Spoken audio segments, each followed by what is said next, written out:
आपको बता दें कि 2024 के लोकसभा चुनाव का ओपिनियन पोल ताजा सर्वे सामने आ गया है। इस सर्वे में पूर्ण बहुमत की सरकार इस बार केंद्र में कांग्रेस की बनती हुई दिखाई दे रही है, जबकि भाजपा बुरी तरह से चुनाव हार रही है। आइए बात करते हैं इस ताजा सर्वे के। इस ताजा सर्वे ने भाजपा में खलबली मचाकर रख दी है और बीजेपी अब बुरी तरह से परेशान हो गई है, क्योंकि कांग्रेस पार्टी को वो रोक नहीं पा रही है। केंद्र में कांग्रेस पार्टी पूर्ण बहुमत की सरकार बना रही है, क्योंकि राहुल गांधी, ममता बनर्जी ने दावा किया है कि 2024 में अगर वो लोकसभा में चुनाव जीतते हैं, केंद्र में सरकार बनाते हैं, तो सरकार बनने के तुरंत बाद ही जो एलपीजी का सिलेंडर 1300-1200 रुपए का मिल रहा है उसको हम 500 रुपए का देंगे। इसके बाद पूरे देश का मूड बदला और एक नए ताजे सर्वे ने बीजेपी की चिंता बढ़ा दी। वहीं दोस्तों बात करते हैं पहले राज्य महाराष्ट्र की। तो महाराष्ट्र में 48 सीटें हैं, 48 में से 16 बीजेपी को जा रही हैं, जबकि 32 सीटें कांग्रेस पार्टी जीत रही है। इसी 32 सीटों में एक सीट असदुद्दीन ओवैसी की पार्टी एआईएमएम भी जीत रही है और अन्य का यहां पर खाता भी नहीं खुला है। यानी महाराष्ट्र में बीजेपी आधे पर है, जबकि कांग्रेस दुगने पर। वहीं दोस्तों बात करते हैं पश्चिम बंगाल की। तो पश्चिम बंगाल में 42 सीटें हैं, 42 में से मात्र 8 सीटें ही बीजेपी को मिल रही हैं, जबकि 34 सीटें कांग्रेस के गठबंधन को मिल रही हैं और अन्य का यहां पर भी खाता खुलता हुआ दिखाई नहीं दे रहा है। वहीं दोस्तों अगले राज्य की बात करते हैं झारखंड की। तो झारखंड में 14 सीटें हैं, 14 में से 7 बीजेपी को मिल रही हैं, 7 कांग्रेस पार्टी को मिलती भी दिखाई दे रही हैं। यहां अन्य का खाता भी नहीं खुला है, यानी झारखंड में दोनों ही सीटें, दोनों ही पार्टियां बराबर की टक्कर में हैं। वहीं दोस्तों बात करते हैं आंध्र प्रदेश की। तो आंध्र प्रदेश में बीजेपी का सुपड़ा साफ होता हुआ दिखाई दे रहा है। 25 सीटें हैं यहां पर, यहां 10 सीटें कांग्रेस गठबंधन को, 15 सीटें अन्य को और बीजेपी का यहां खाता नहीं खुला है। वहीं दोस्तों बात करते हैं राजस्थान की। तो राजस्थान में 25 सीटें हैं, 25 में से 17 बीजेपी को मिल रही है, 8 सीट कांग्रेस के महागठबंधन को मिल रही है और अन्य का यहां पर खाता खुलता दिखाई नहीं दे रहा है। राजस्थान में बीजेपी की स्थिति काफी मजबूत दिखाई दे रही है। वहीं दोस्तों बात करते हैं केंद्र शासित प्रदेशों की। तो केंद्र शासित प्रदेशों में 7 लोकसभा की सीटें हैं, जिसमें 3 बीजेपी को मिल रही है, 4 कांग्रेस पार्टी को मिलती हुई दिखाई दे रही है। अन्य का यहां पर खाता भी नहीं खुला, यानी केंद्र शासित प्रदेशों में कांग्रेस पार्टी अच्छा प्रदर्शन कर रही है। वहीं त्रिपुरा की बात करते हैं दोस्तों। तो त्रिपुरा में 2 सीटें हैं, 2 में से 1 बीजेपी को, 1 कांग्रेस के महागठबंधन को और अन्य का यहां पर खाता भी खुलता हुआ दिखाई नहीं दे रहा है। दोस्तों त्रिपुरा में दोनों ही पार्टियां काफी अच्छी पकड़ रखती हैं, दोनों ही पार्टियां बराबर सीटें हासिल कर रही हैं।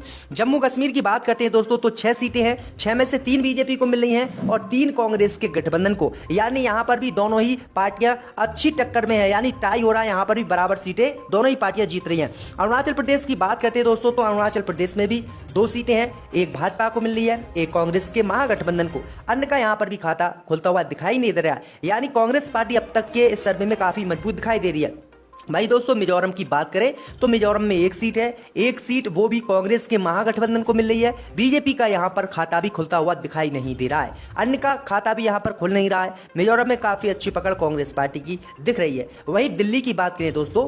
तो दिल्ली में 7 सीटें हैं, 7 में से मात्र 3 सीटें बीजेपी को जा रही हैं, 4 सीटें कांग्रेस के महागठबंधन को जा रही है और अन्य का यहां पर खाता भी खुलता हुआ दिखाई नहीं दे रहा है। यानी कांग्रेस पार्टी दिल्ली में भी बीजेपी से जीत रही है। वहीं दोस्तों बात करते हैं गुजरात की। तो गुजरात में 26 लोकसभा की सीटें हैं, 26 में से 18 सीटें बीजेपी को एक तरफा जीत मिल रही है गुजरात में। वहीं महागठबंधन जो कांग्रेस का है उसको मात्र 8 सीटों पर ही संतोष होना पड़ रहा है और अन्य का यहां पर भी खाता खुलता दिखाई नहीं दे रहा है। भाई मध्य प्रदेश की बात करते हैं। तो मध्य प्रदेश में 29 सीटें हैं, 29 में से मात्र 17 सीटें बीजेपी को मिल रही हैं और कांग्रेस का जो महागठबंधन है उसको 22 सीटें मिल रही हैं, अन्य का यहां पर भी खाता खुलता हुआ दिखाई नहीं दे रहा है। यानी मध्य प्रदेश में बीजेपी की सरकार होते हुए भी स्थिति बीजेपी की बहुत खराब है। वहीं दोस्तों केरल की बात करें तो केरल में 20 सीटें हैं, 20 में से भाजपा का यहां खाता भी नहीं खुला है, कांग्रेस के महागठबंधन को 12 सीटें मिल रही हैं और अन्य दल जो हैं क्षेत्रीय उनको 8 सीटें मिल रही हैं।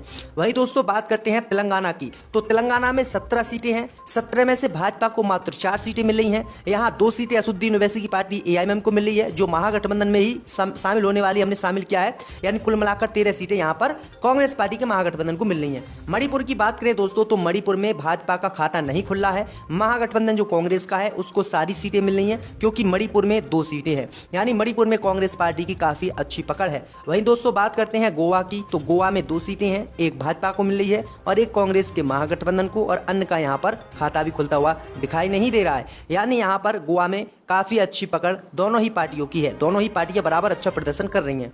असम की बात करें तो दोस्तों असम में 14 सीटें हैं, 9 भाजपा को मिल रही है, 5 कांग्रेस के गठबंधन को मिल रही है, अन्य का यहाँ खाता भी नहीं खुला है। यानी भाजपा की स्थिति असम में काफी मजबूत है।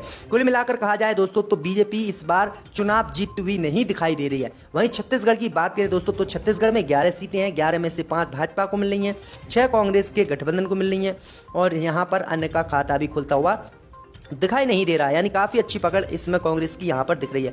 पंजाब की बात करें दोस्तों तो पंजाब में 13 सीटें हैं, 5 सीटें कांग्रेस गठबंधन को मिल रही हैं, 8 सीटें अन्य दलों को मिल रही हैं और बीजेपी का पंजाब में खाता भी खुलता हुआ दिखाई नहीं दे रहा है। सनी देओल यहां से जीतते थे, लेकिन सनी देओल भी इस बार चुनाव नहीं लड़े क्योंकि वो गदर 2 फिल्म में काफी बिजी हैं।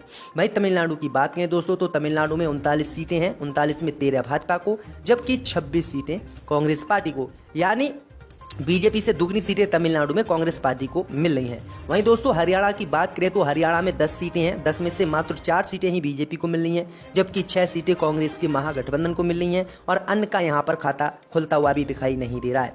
वहीं दोस्तों हम बात करते हैं अगले राज्य की, जिसका नाम है बिहार। तो बिहार में 40 सीटें हैं, 40 में से भाजपा को मात्र 14 और जो कांग्रेस का गठबंधन है इसको 26 और अन्य का यहाँ खाता नहीं खुला है, यानी बिहार में बीजेपी बुरी तरह से चुनाव